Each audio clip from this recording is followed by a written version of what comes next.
Hey guys and girls, how are y'all doing on this beautiful day again, y'all? I say beautiful day because it's always a beautiful day when we're working out like this. I love it, man. That's right.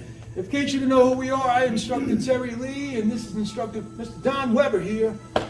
We've been doing this stuff for a long time, and we enjoy sharing what we know about martial arts. And I think that's the whole key behind this, is sharing it, kind of putting it out there and helping you to go through your day, and making things a little bit lighter and easier, right?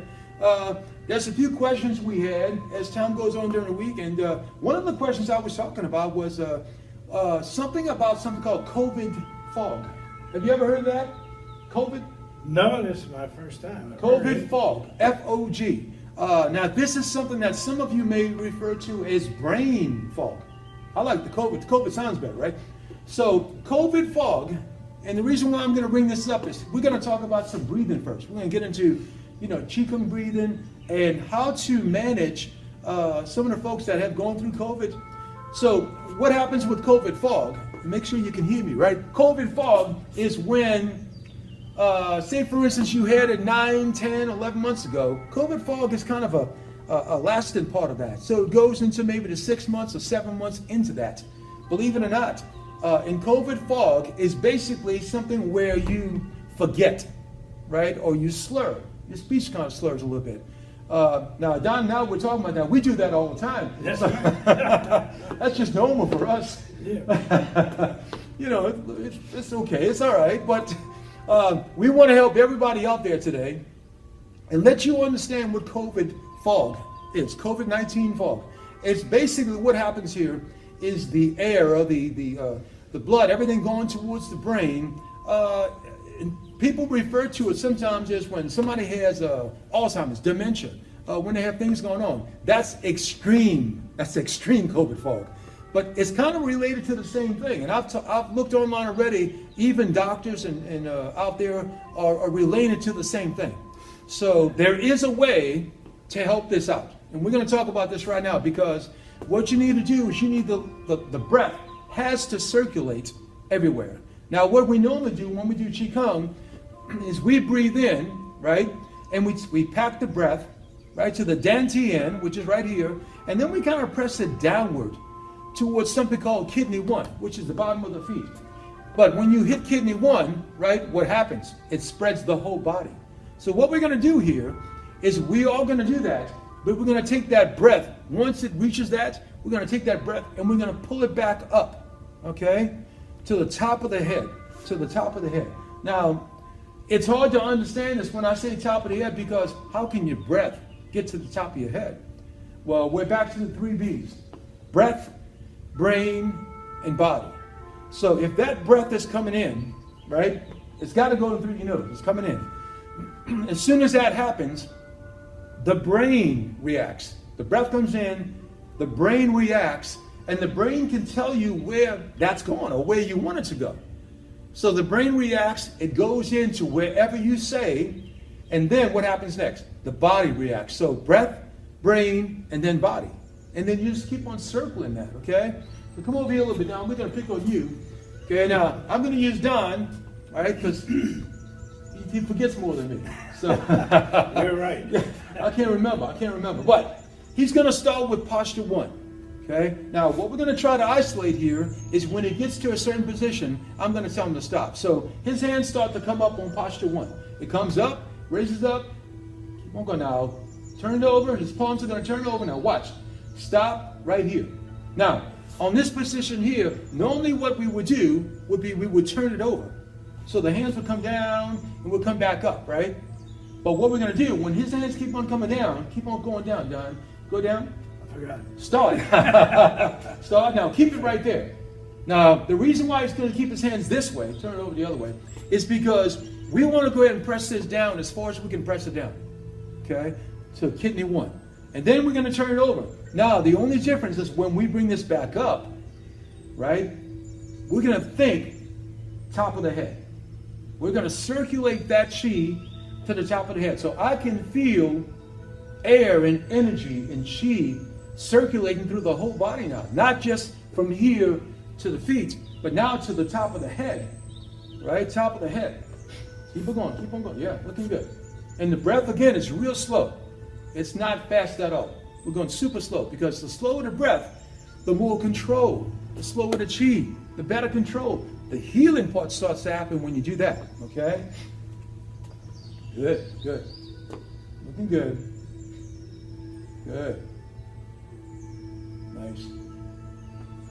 Good. Now we're just gonna really worry about posture 1 to make this happen. So it doesn't take all the postures that we do right now. We're just working on posture 1 right now because posture 1 is the best one for this. And plus, if I give you too many postures, if you have COVID fog, you won't remember. So, yeah, you have to think one posture, I can remember this. One posture. Got this down. Real easy. So let's do it together, Don. So here you go. Breathe in, breathe in, breathe in, breathe in. Now, breathe out. Now remember now, I'm doing this. I'm letting the posture, I'm letting the breath go all the way down, circulates to the bottom of my feet.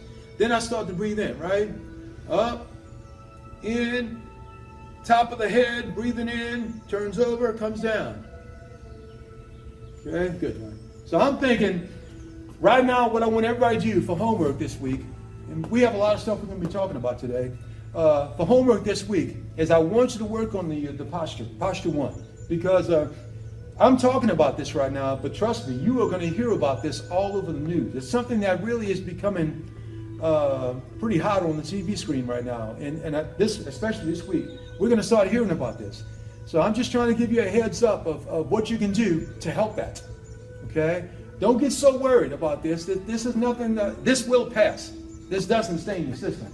Thank the Lord it's going to pass, right? But it does pass, and we should be fine with all this. Just like the COVID, in and out, done deal, right? All right, so let's move on to the next step of what we're talking about earlier. We're talking about the form.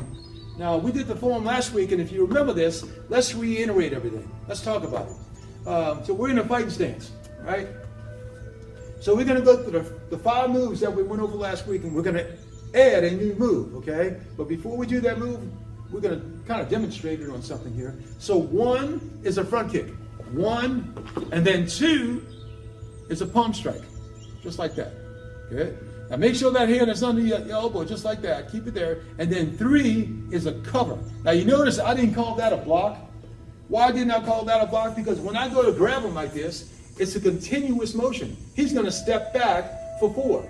And that's going to lock around my arm as I do it. So if I'm here, we're going to do this now. Here, circle, circle, and then here comes 5. Palm strike. Okay?